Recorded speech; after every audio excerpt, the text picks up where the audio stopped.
لا حول ولا قوة إلا بالله العلي العظيم أعوذ بالله من الشيطان الرجيم بسم الله الرحمن الرحيم رب اشرح لي صدري ويسر لي أمري واحلل عقدة من لساني يفقهوا قولي۔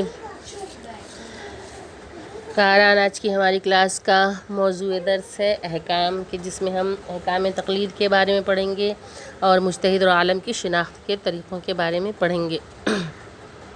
تو اپنے درس کا آغاز کرتے ہیں احکام تقلید سے کہ دینی احکام میں تقلید یعنی کہ کسی مجتہد کے فتوے پر عمل کرنا، اور یہ ضروری ہے کہ جس مجتہد کی تقلید کی جائے وہ مرد ہو، بالغ ہو، عاقل ہو، شیعہ اثنا عشری ہو، حلال زادہ ہو، زندہ اور عادل ہو۔ اب عادل کسے کہتے ہیں؟ عادل وہ شخص ہے جو اپنے اوپر تمام واجب شدہ کاموں کو بجا لائے اور حرام شدہ کاموں کو ترک کرے۔ عادل ہونے کی علامت یہ ہے کہ وہ بظاہر ایک اچھا شخص ہو اور اس کے اہل محلہ یا ہمسائے یا ہم نشینوں سے اس کے بارے میں اگر دریافت کیا جائے، اگر پوچھا جائے تو وہ اس کی اچھائی کی تصدیق کریں۔ اگر یہ بات اجمالاً معلوم ہو کہ درپیش مسائل میں مجتہدین کے فتوے ایک دوسرے سے مختلف ہیں، تو ضروری ہے کہ اس مجتہد کی تقلید کی جائے جو عالم ہو، یعنی اپنے زمانے کے دوسرے مجتہدین کے مقابلے میں احکام الہی کو سمجھنے میں سب سے بہتر صلاحیت رکھتا ہو۔ اس کے بعد دیکھتے ہیں کہ مجتہد اور عالم کی شناخت کس طریقے سے ہوتی ہے۔ کہ اول یہ کہ انسان کو خود یقین ہو جائے کہ فلاں شخص مجتہد یا عالم ہے، مثلاً وہ خود اہل علم ہو اور مجتہد اور عالم کو پہچاننے کی خود سے صلاحیت رکھتا ہو۔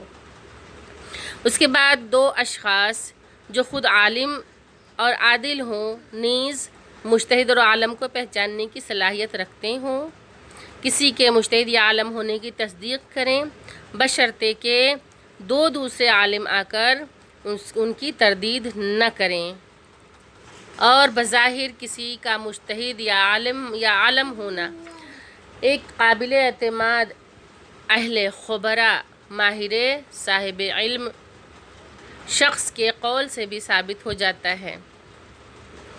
کوئی شخص عاقلانہ روش کے تحت کسی فرد کے اجتہاد یا عالمیت کے بارے میں مطمئن ہو جائے، مثلاً کچھ اہل علم جو مجتہد اور عالم کو پہچاننے کی صلاحیت رکھتے ہوں، کسی کے مجتہد یا عالم ہونے کی تصدیق کریں، گواہی دیں، اور ان کی تصدیق سے انسان کو اطمینان حاصل ہو جائے۔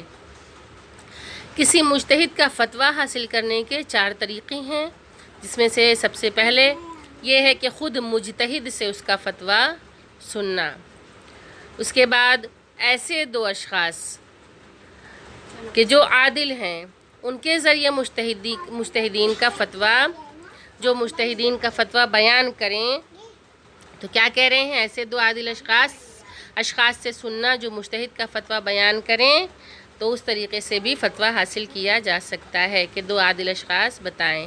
اس کے بعد تیسرے نمبر پہ مجتہد کا فتویٰ کسی ایسے شخص سے سننا جس کے قول پر ہمیں اطمینان ہو۔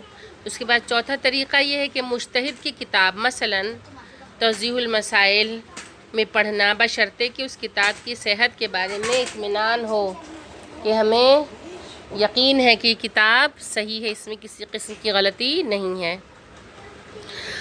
جب تک انسان کو یہ یقین نہ ہو جائے کہ مجتہد کا فتویٰ بدل چکا ہے، وہ کتاب میں لکھے ہوئے فتوے پر عمل کر سکتا ہے، اور اگر فتوے کے بدل جانے کا احتمال ہو تو تحقیق کرنا ضروری نہیں۔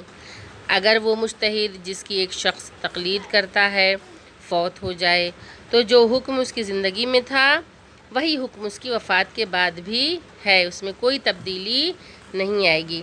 بنابراین کہ اگر مرحوم مجتہد زندہ مجتہد کے مقابلے میں عالم تھا تو وہ شخص جسے درپیش مسائل میں دونوں مجتہدین کے مابین اختلاف کا اگرچہ اجمالی طور پر علم ہو، اس کے لیے مرحوم مجتہد کی تقلید پر باقی رہنا ضروری ہے کہ جو مرحوم مجتہد تھا وہ عالم تھا زندہ مجتہد کے مقابلے میں، تو اسی کی تقلید پہ باقی رہنا ضروری ہے۔ اور اگر زندہ مجتہد عالم ہو تو پھر زندہ مجتہد کی طرف رجوع کرنا ضروری ہے، اور اگر ان کے درمیان کسی کی عالمیت معلوم نہ ہو کہ ان دونوں میں سے کون عالم ہے، یا مساوی ہوں یعنی کہ برابر ہوں، بس ان میں سے جس کا زیادہ صاحب تقوی ہونا ثابت ہو، یعنی کہ جو زیادہ پرہیزگار ہو، متقی ہو،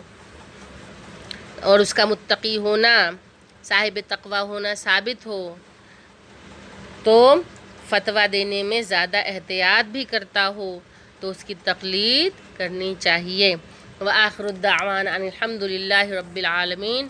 اللہم صلی علی محمد وآل محمد وعجل فرجہم۔ خدا حافظ۔